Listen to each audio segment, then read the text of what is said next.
Hey everyone, Theo here. Today I'm reviewing the Wacom One stylus, which was released together with the Wacom One pen display a few years ago.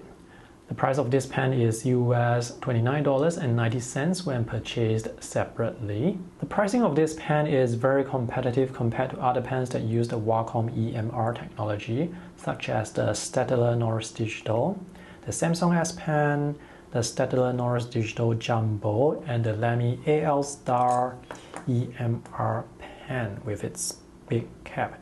So this is how the physical size of the pen compares to the other pens, and I will compare the drawing and writing performance later on for you guys to see. This pen is made with plastic, it's lightweight, and the build quality seems solid enough. The design is cylindrical, which means it can roll off the table, so be careful with that.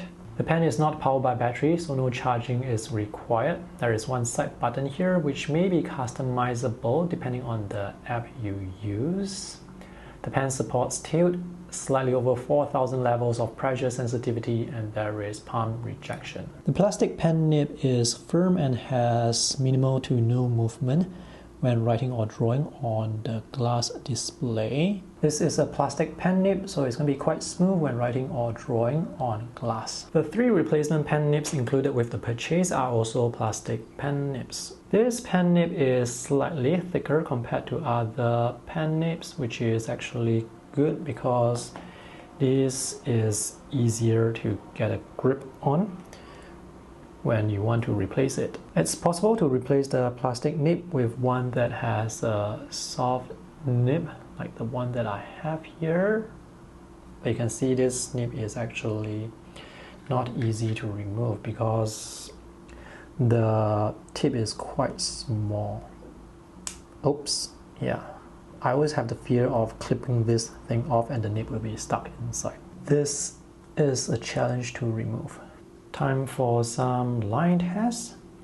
The app that I'm using is Medibank Paint because this app does not provide any software correction to the lines, and the writing performance is pretty good. And this tablet that I'm using is the Samsung Galaxy Tab S9 Plus. Let's test the initial activation force. So this is how thick the brush really is. It's 25 pixels on an A5 canvas that is 300 dpi. So I will have to press down slightly to get the lines. Let me draw the lines really slowly to see whether there is any diagonal line wobble. And I can see the diagonal lines are quite straight. The true test of how sensitive the pen is comes down to this test. Let's see whether I can draw the thin lines after drawing the very thick lines. And yes, I am able to do so. Let's see how the lines taper. They taper sharply and smoothly and naturally, so this is great. Let's see whether we can draw dots. Yes, we can. And now let's see whether there is any cursor misalignment when I hold the pen at a very low angle. So what I'm trying to do here is to see whether I can join the lines without the lines overshooting, and it seems like I am able to do so, and I was able to join the lines without any gaps as well. And now I'm going to compare this pen with other pens. I'm going to compare the initial activation force and the pressure sensitivity. So this is Wacom One. The next pen is the Staedtler Norris Digital. This is Staedtler Norris Digital. This pen has minimal initial activation force as well. Next we have the Samsung S Pen with the plastic nib, and I can see the thin lines are noticeably thicker. This is another Samsung S Pen with the soft rubberized nib, and I can see the lines, the thin lines are thicker. Next we have Lamy EMR. Okay, this pen has very low initial activation force. This pen is as sensitive as the Wacom One or slightly more sensitive.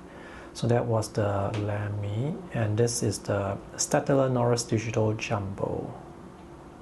And the thin lines are quite thick.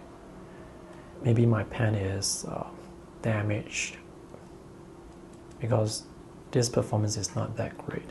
Let me show you a bit more on the writing performance, which is pretty good. And this pen has tilt as well, so you can tilt the pen to shade to get those extra broad strokes.